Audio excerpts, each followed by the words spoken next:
If you have hormone positive cancer, this is the one thing that your doctor probably didn't tell you.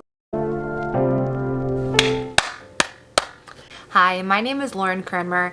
I am a breast cancer while pregnant survivor, and I am also a nurse, and I am passionate about giving back, and I'm passionate about helping others. And on this channel, I talk about all things breast cancer survivorship and treatment, and I talk about motherhood, and I talk about health and how to kind of achieve your best life possible after a cancer diagnosis or anything traumatic in your life. If you are on Tamoxifen, if you are on an aromatase inhibitor like exemestane, letrozole, anastrozole, if you are on an ovarian suppressant like Zoladex or Lupron, this video is for you. Or if you're going to be on those things, this video is absolutely for you, especially now before you start these things, because there's one thing that our doctors I don't know if they're either too busy or they're too focused on killing the cancer. They forget about the life after cancer portion. So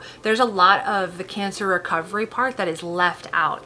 And I know it's kind of a personal subject for people to talk about, but it is vital to living your life after cancer. And a lot of women say they do not talk about this with their oncologist. They do not bring it up. So I am here to bring it up because I think it's extremely important to talk about what happens after cancer. And one things that I was kind of caught off guard by was vaginal dryness. And just gonna lay it out there was, I went through chemotherapy while I was pregnant, so I didn't have any ovarian suppressants to go on to protect my ovaries, and I had loads of hormones surging through my body as I was pregnant.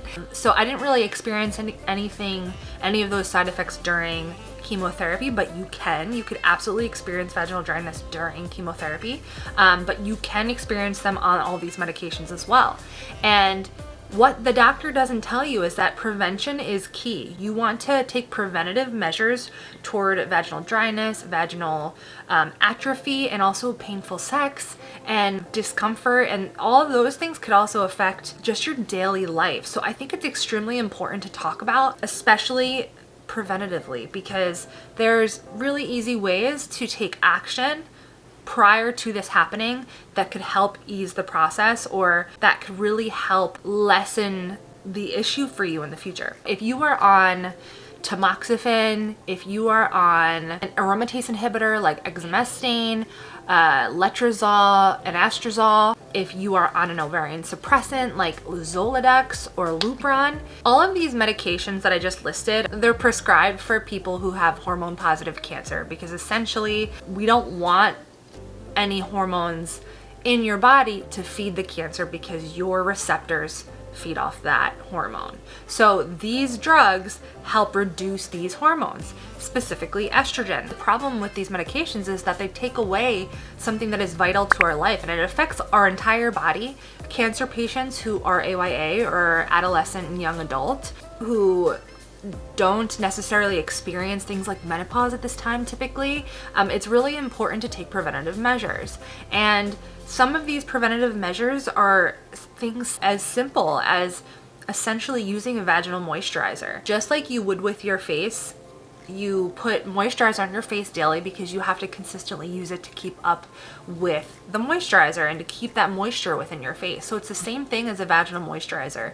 It's usually suppository, and you can use it every few days or however often you feel comfortable with that works with your body, or as according to the instructions, to use as a moisturizer. I'll get to products that I used in the end that are available to help prevent further damage. Because if you start to have an issue and then start to take care of it, it's harder to come back to normal versus preventing it from happening and slowing that process. This isn't medical advice. This is just something that I think that you should pay attention to, as well as talk to your doctor about. Bring it up, advocate for yourself, whether it's your oncologist or your OBGYN. And it is something that I think that you should take action on if you have a hormone positive cancer and will be taking anti-hormone therapy going forward.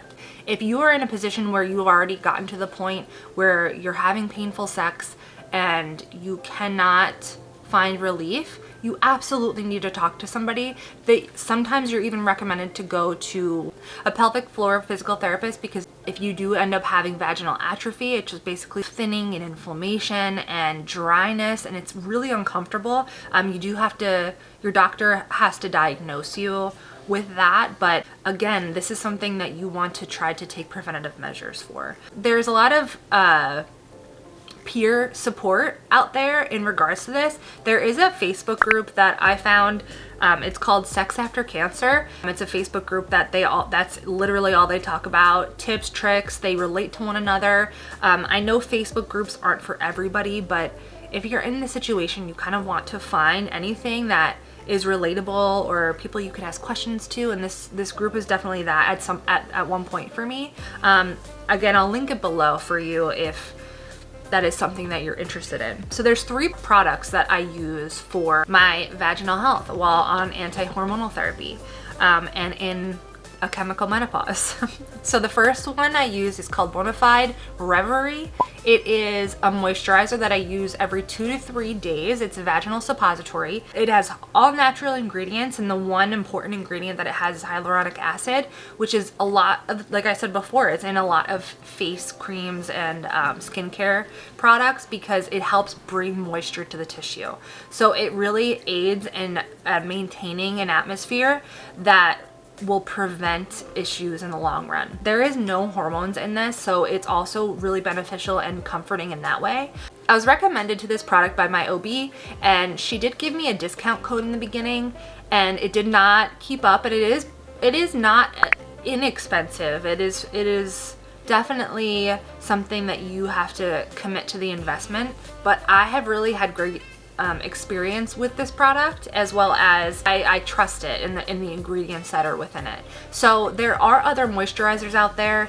There's, I think, one that you can get at your local store is called Replens, but I have heard people having reactions with that. Also heard women, which I actually might try this, where you freeze, you can get little silicone like baking sheets for like little tablets and put coconut oil in them and freeze them and then use those as suppositories. I do use coconut oil as kind of like a daily day-to-day. The Bonafide Reverie is a vaginal moisturizer, so since it's a suppository, it moisturizes the internal tissues. Now for me, I use the coconut oil as an external tissue lubricant and a moisturizer as well. Another cream that I am trying out right now, and I'll give you my first take on it, and then maybe in a few months I'll let you know how I feel. It's something called V Magic by Medicine Mamas, and I'll link it below, but it's essentially another cream. It has all natural products, and I use it as instead of a moisturizer, I use it as if I have any discomfort or anything like that. I use it in that realm, so more of like a healing ointment versus anything else. Or after relations, I will use it as well, just to kind of maintain a good atmosphere. I'm trying to use professional sounding terms, but it's just making this sound really, I feel like it's just, I don't know. Another product that I use, it's a supplement. It's called Buckthorn Oil. It's an omega-7 supplement. Here, the one that I use, I will link it below. It is said to rehydrate the tissue and help to aid in that cellular function. I'm just one person, but I definitely feel like it has helped me through. So if it's something that you are interested, absolutely look into it. I'll leave some links below in regards to some data and some studies that are some information that's out there, and hopefully it'll help you make a decision whether you want to take it or not. It says it's very helpful at improving lubrication in the body, including tears, saliva, and vagina. Those are all the products that I use. I know that there's a lot more out there. I really hope this video is just to kind of get, if you haven't heard about this already, or if you don't feel that you have enough information, I hope this video encourages you to talk to your doctor or seek out that information, because we shouldn't be suffering. We really need to advocate for ourselves so we can live a happy and fulfilled life. So please, if you have any suggestions, obviously leave them below for others and for me, of course. I really hope you enjoyed this video, and I hope you found some kind of benefit from it. And other than that, I really hope you have a wonderful day, and I will see you in the next one.